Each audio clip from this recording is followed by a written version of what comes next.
you wanted the best, you've got the best podcast, the hottest podcast in the world. The Chris Voss Show, the preeminent podcast with guests so smart you may experience serious brain bleed. The CEOs, authors, thought leaders, visionaries, and motivators.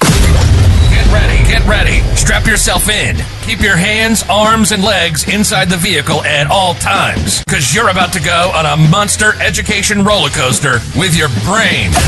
Now, here's your host, Chris Voss. I'm Voss here from thechrisvossshow.com.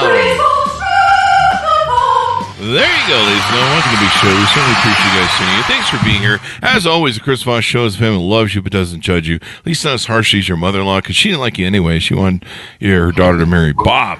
And Bob, went on to that stellar career of Silicon Valley VIP there, and she's regretted ever since. But get on her good side. Refer to the Chris Voss Show. Tell her to go to goodreads.com/Chris Voss, LinkedIn.com/Chris Voss, all those crazy places on the internet. And you know what?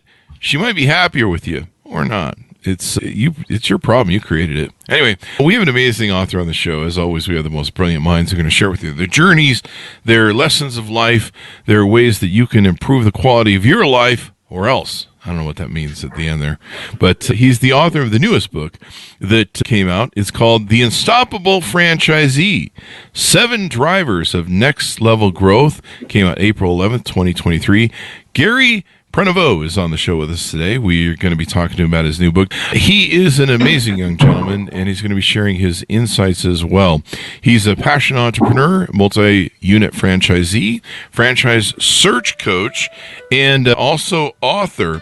Gary is a passionate entrepreneur and lifelong learner, is a calculated risk taker who thrives on creating opportunity for others. He's constantly redefining his comfort zone while helping others to redefine their comfort zones and unlock their golden shackles that are holding them back from achieving their next level financial and lifestyle goals. Now, Gary's 30 plus years of experience in the Canadian franchising industry makes him an industry leading and much sought after consultant and expert. He's been on every side of the franchise business table, and he's bought single, multi-unit, and master franchises for himself, brought U.S. franchise concepts to Canada, and helped companies become franchisors and coach hundreds of entrepreneurs. For 10 years, he was involved in growing one of Canada's largest human skills training companies, eventually building it to over 100 licensed locations across Canada.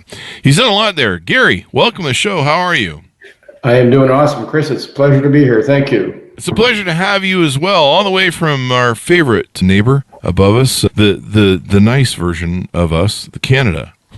Give us your .coms. Where can people find you on the interwebs? The easiest place would be theunstoppablepfranchisee.com. All my services are there. The franchise matchmaking would be www.francnet.com/G Prenevost. There you go. So give us a 30,000 overview of what you do there. Oh boy. I've worked with over 2,000 people, Chris, on their journey to becoming self-employed through franchising. We work with hundreds of brands, and it's really helping people understand where their best use of talent and skills is aligned with passion and focusing on the right type of customers they want. So many people, as you're aware, there's a romance to being an entrepreneur. Yeah. And franchising, people think is food and retail. That's a big part of it, but there's so much more that it's other areas. So we help people look at all the options. In my book, I talk about the achieving top performance and next level growth and top performance in franchise ownership. In any business, top performance only happens when somebody chooses the right business. When they get that, you can get the best business model and put somebody behind it who doesn't have the skills or isn't aligned with the purpose and values of that business is, they're still going to flop. There you go. Now, my understanding is franchising can be a better business than just making something out of whole cloth as an entrepreneur, because you're buying into a business model that usually has a proven success. And so you usually have a high proponent of success doing that than doing idiot things like I do, where I just make up businesses out of whole cloth and keep my fingers crossed and have to figure out the model that isn't being handed to me. Is that true? Well, there's to a degree. When I think about franchising is a specialized form of distribution, And it is a growth acceleration model once somebody gets up to full stride, but they have to learn a whole lot of things, Chris, before they get to full stride. So when somebody buys a franchise, if it's a proven system, not all franchises are created equal. If it's a proven system, that's they focus on the learning curve in the short term. So it's a time compression strategy because they're not doing a whole lot of experimenting and what you're just saying, building stuff from raw cloth. You got a lot of trial and error where the franchisor says, do these things, avoid these things. That gets them to learn the core elements of what it takes to run that type of business. Once they've got that foundation, then they can go into growth acceleration. The challenge is most people get stuck at different levels of growth, and that's why they plateau, whether it's franchised or not. There you go. Yeah, it's, you can spend a decade trying to fix stuff. I mean, there's some companies that have. I mean, Twitter is one of the examples of that.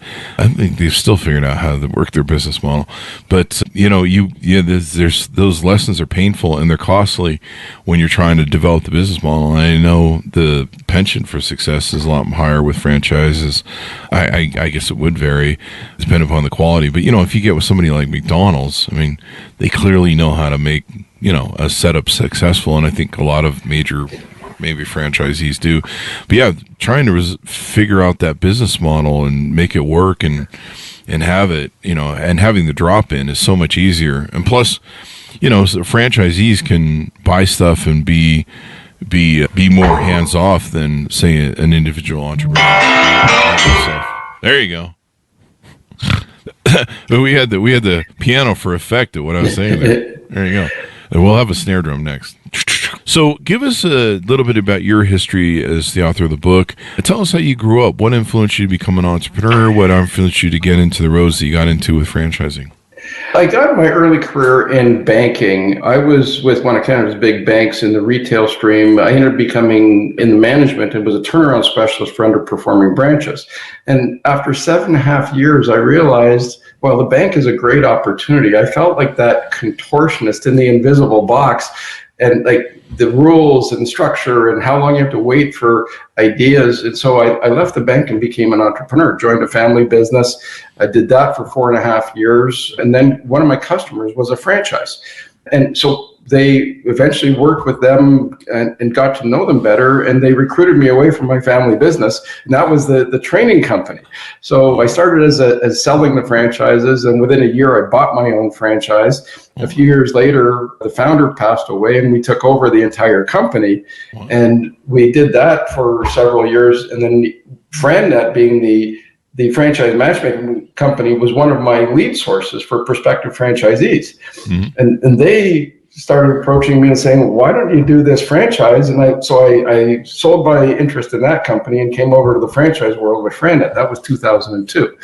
So I've been in doing this for quite some time. And along the way, got involved with Canadian Franchise Association, been on the board I'm now in my 16th year. Working with different brands, buying different companies and growing them. I learned a lot from all the different sides of franchising. And that got me to approaching the book with FranNet. I was one of the top franchisees, been consistently in the top 5, been number 1 a couple of times. And as we approached 2018, 2019, there was this nagging question. I guess it's the old trainer in me, Chris, that was, why don't more franchisees do the things that the top franchisees are doing? It wasn't just in FranNet. It was with all the businesses that we see. You have 3 groups of franchisees. Generally, you have the people, the top performers, the top 25%. They embrace the system, grow it, and do really, really exciting things with it. Then you've got the middle 50% that they have good lives to average to good lives. They're doing good things with the business, but they plateau or they get to a comfort zone. They don't go beyond a certain point. And then you've got the bottom 25 who struggle no matter what. They can't connect the dots. So when I started looking about that question, why don't more people do more with the system, that led me to doing the research for the book. And I focused on what do the top 4% franchisees, and why I chose 4% was the 80-20 of the 80-20, Pareto's Pareto, that generate the vast majority of business.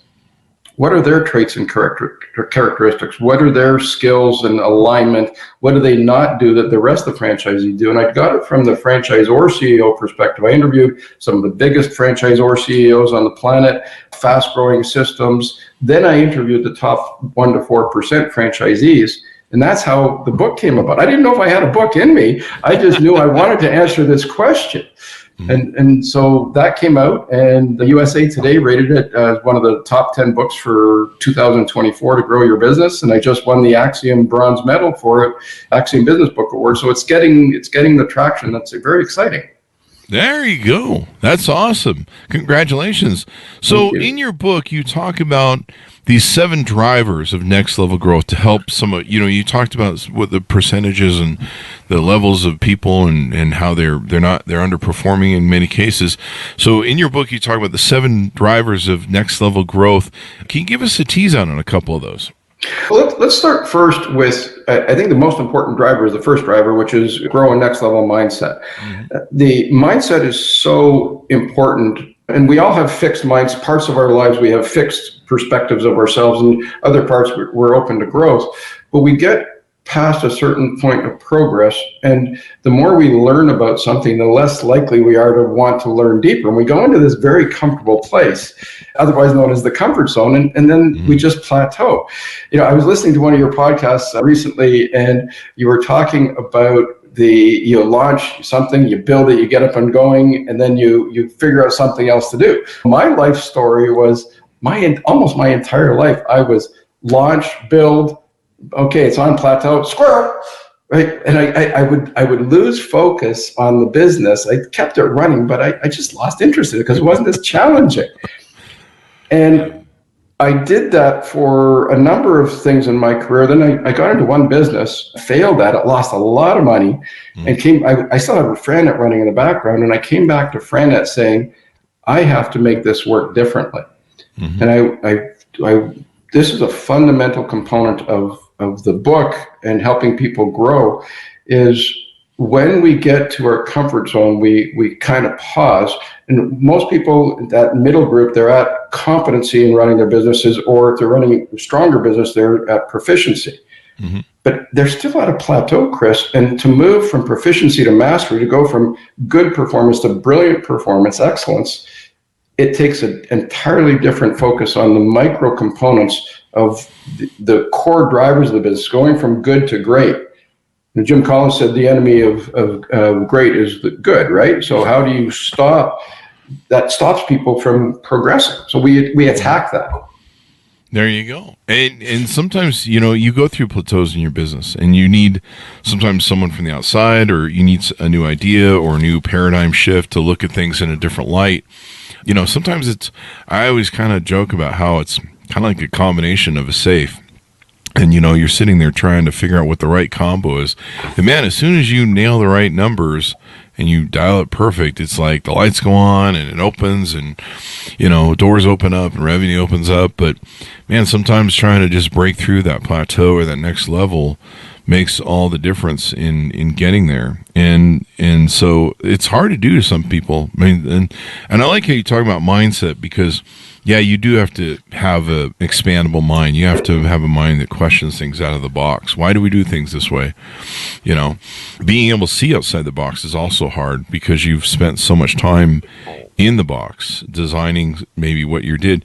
One of the challenges I used to have to do is I would ask my employees, I'm like, why do we do the systems this way in this particular thing? And they'd be like, you designed it. And I'm like, why did I design it this way again?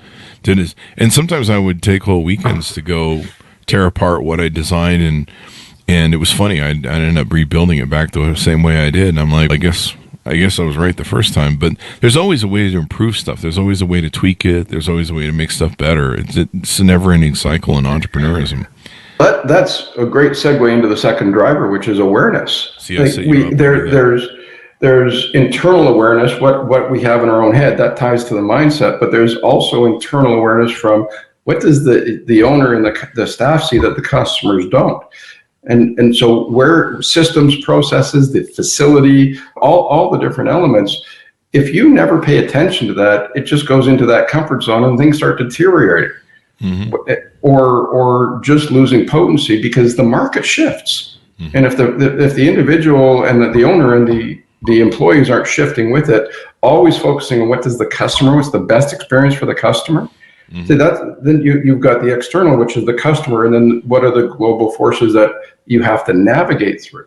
So if you're not looking at that on a regular basis, and it's a discipline, then where do people figure out what the next level of growth is? This was the pattern of top performers. When they get to that comfort zone, the comfort zone is a good place. It's you work hard, you get to a point, you start coasting. It's a rest and reflect, which is a natural part of how we operate as humans.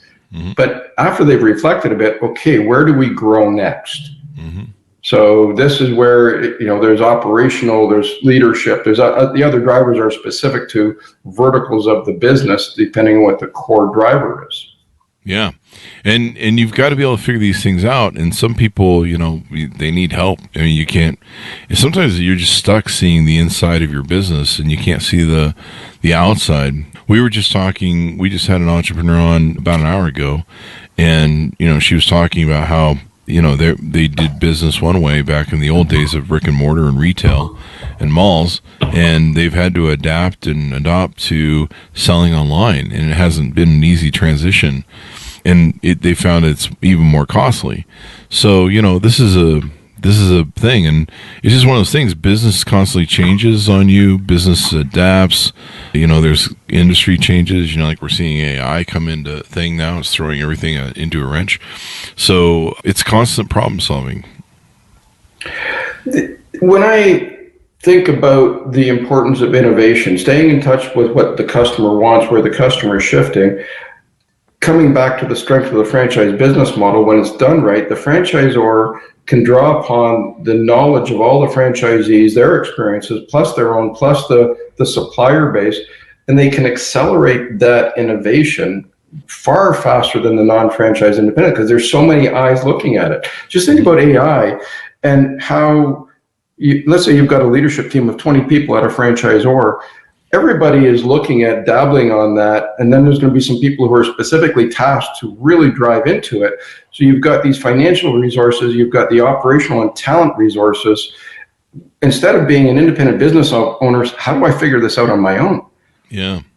So that's where I think the power of the franchise family and the relationships, that interdependence on that knowledge, that's my sixth driver, really maximizing that.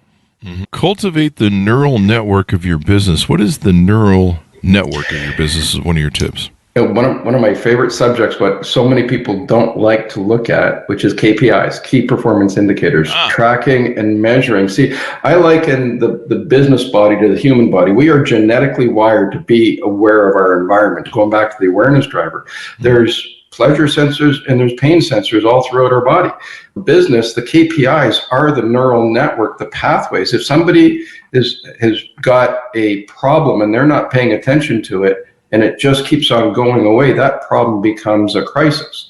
So the KPIs are the informative pieces of the puzzle that keep the owner and the team focused on the right things. And you want to look at lead indicators, activity that drives the business, and you want to look at the lag indicators, the things that are how did we do? It's not one or the other. It's the right combination of both, Chris. There you go. You got to measure the KPIs. That's so important. You got to measure data. I know people that they're just like, what, I'm supposed to keep track of measuring and recording and stuff? I just can't do business. We had a gentleman on the show who had a spectacular story where he started his first subcontracting business, and he thought he was really smart because he was underbidding most of the jobs by quite a bit, evidently. And so his business, just started rocking. He started winning all the jobs.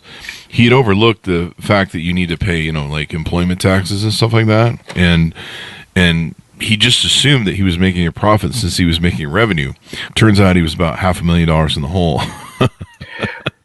Great example. Yeah.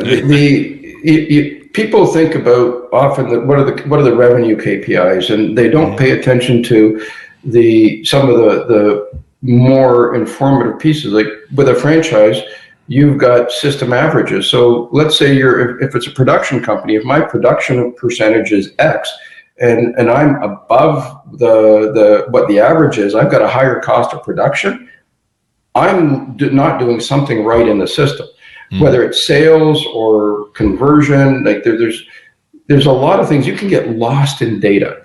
Yeah. So what are the core 6 to 8 that no matter what, we have to pay attention to these top performers in any, whether it's a franchise or not, they are on their numbers. They're paying attention to their numbers every day. They've got a dashboard that they look at, and their team informs them of what are the critical things. Okay, so we've got this, great. How can we maximize it? We've got this challenge. Oh, how are we going to address it? Whether it's opportunity or challenge, the KPIs inform the owner and the team. There you go. Now you built this data and what's inside the book from extensive research and insights from more than 50 top performing franchisees and franchisors across systems of all sizes. Tell us a little bit about that and how you compile that data. So I got to weave other people's brilliance. I went after going back to that top 1 to 4%. These are people who are running multi-million-dollar businesses at the franchisee level. They're doing a lot of things right. So what were their operational practices? The CEOs, the franchisor CEOs that I interviewed, I wanted to see it from the corporate side. How do they see their top franchisees different from the average franchisees? That's great insight, but it's not on the ground what's driving the results. So that's where I went to the top 1 to 4% franchisees. What are you doing differently? Why are you doing it this way? What are you paying attention to? When I think about the driver on grow your people skills, grow your leadership, one of the common consistent themes that came from all of the top performers was our employees are our most important repeat customer. And one person said, more important than our biggest paying customer. Think about that as a mindset and as a strategy. Our staff are our most important repeat customer. Compared to what most entrepreneurs do, our staff are a resource to be consumed, exploited, whatever. We'll pay the minimum. We want to get the most out of them. Money is number 4 on most people's, or number 5 on most people's priority list. They're looking for so much more in their work engagement these days. Yeah, so much more. So what do you tell us about what you do on your website? You do some consulting, some speaking, some different things. Tell us about what you offer when people go there as a professional. So with the book, related to the book, I do keynote speaking, I do workshops for franchisors and independent groups. So helping people break out of their comfort zones. This is really looking at where are they stuck, how to get unstuck. Some people it's operational, some people it's leadership. So we do private workshops, customized workshops for that. On the franchise side, people who are looking at, gee, I want to be in business. I don't know what my options are. I don't know where to look. There's 4,000 franchises in North America. What's the right one? Yeah. When I started this business in 2002, there were 400 brokers, and basically the similar competitors to what I do. Now there's 4,000. Oh, wow. So there's a lot of people who are trying to look at how do I find the right business. So it's the understanding the depth of experience and awareness that I bring to the table, Chris, when somebody's going through that search. There's a lot of good businesses out there. There's a lot of good franchises, but if they don't have that skill set to execute the business model, they're going to struggle. And most people, when they buy a franchise, 90% of my clients over the 20 years that I've worked have told us I would have never picked it from a list, and I would have never seen myself in that business. Because it's about applying the transferable skills in an area, in an arena that they get to do the similar skills that they're good at, but they also, the things that they're not good at or don't like to do are not core drivers of the business. Success comes when the passion for the work is what drives the business. Definitely. And loving your work is important.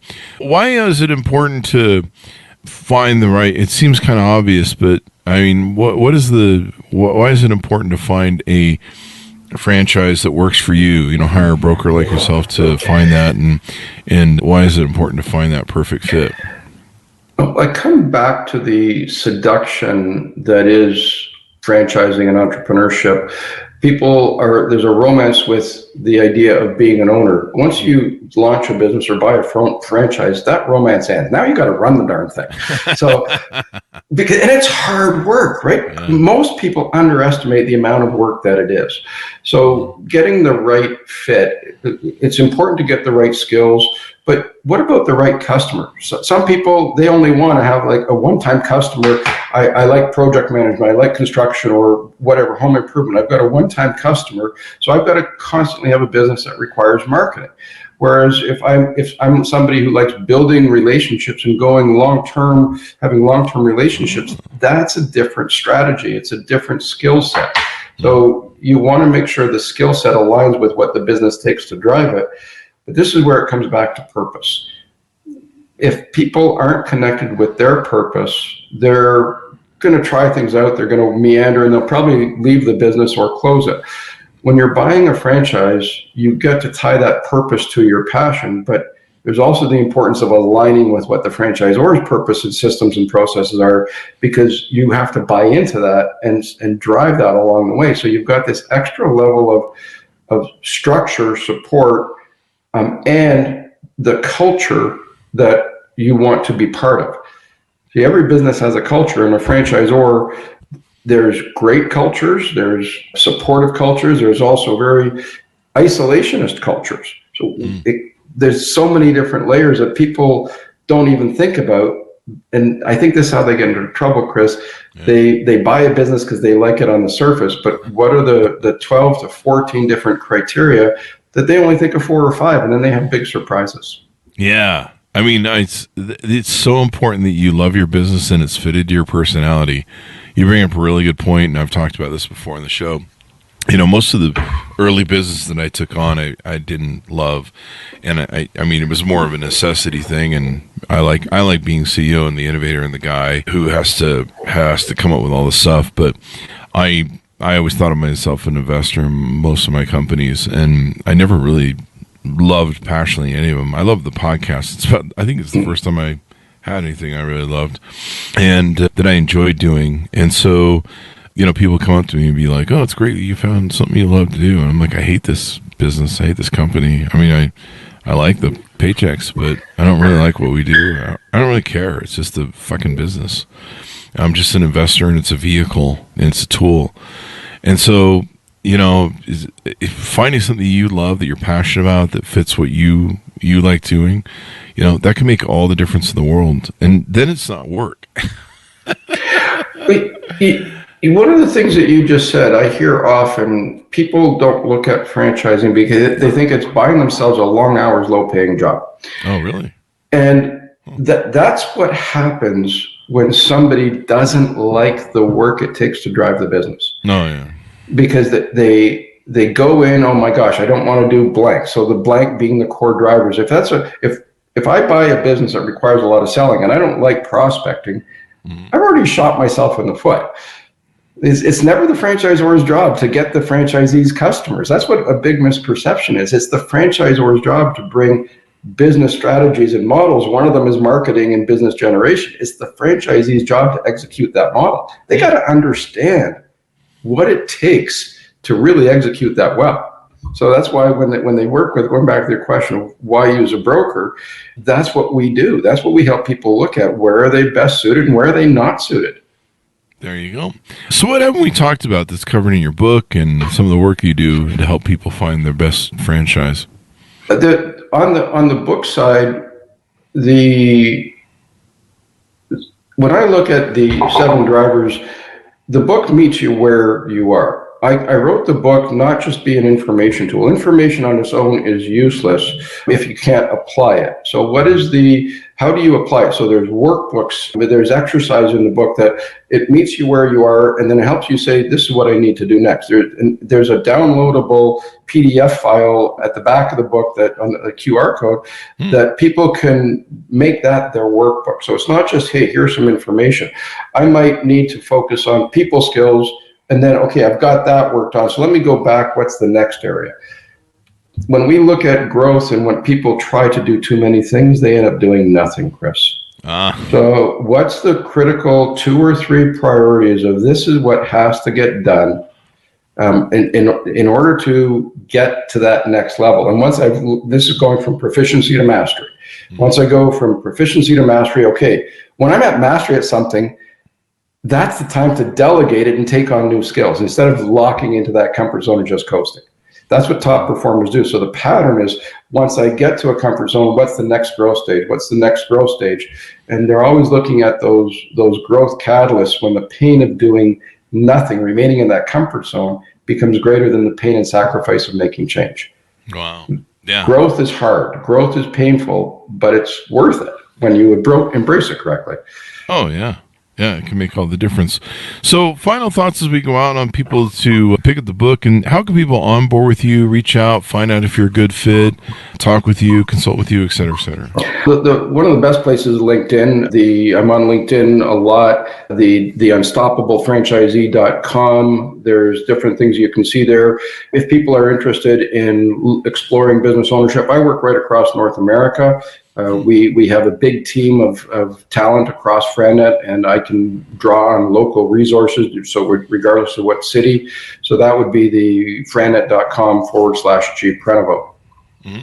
And I know you're based in Colorado or Canada. It's the end of the day here, but you can help anybody in North America, correct? Yeah, I work with people. The industry is virtual now. I work with people right across North America. I also work with people who want to come to the U.S. or to Canada. I've got an alignment with an immigration consulting firm. So E2 visas, if people want to go into the U.S. or they want to come into Canada, there are certain franchises that really lend to that type of strategy. Not all franchisors want the new immigrant because they want franchisees in a local market with that local market route. So we really depends on where somebody's at. We meet them where they're at. And 2/3 of my clients say, no, this is not the right time. So this is a learning journey, not a buying journey for people, Chris. Yeah. You definitely want to do the preparedness work up front. And you definitely, I love what you guys are doing where you fit it to the client's personality and what they're driving is, because it does make, it's like all the difference in the world, people, when you do something you love, and, or at least it fits your personality of what you like. There's something, I mean, I've owned companies that make money and they've been multi-million-dollar companies, but sometimes I just hate them. I get other people to run them, and I'm just like, I don't want to deal with that thing. But you know, I mean, they still can be successful, but you just don't love them. There's a couple of them I shut down once my partnerships broke up back in whenever it was. It's in my book. But when that happened, you know, I was like, I don't want to do these businesses anymore. We're going to cut them loose. And sometimes they were high risk, high liability businesses like courier services where there's cars on the road and you can hit people and stuff. So there you go. Give us your final pitch out as we go out for people who order the book and get in contact with you. I believe anybody in business can do more with their business than what they're doing. It's a matter of the right mindset. Do I want to grow? The commitment of time and resources and the passion, aligning with the passion. What is your current why?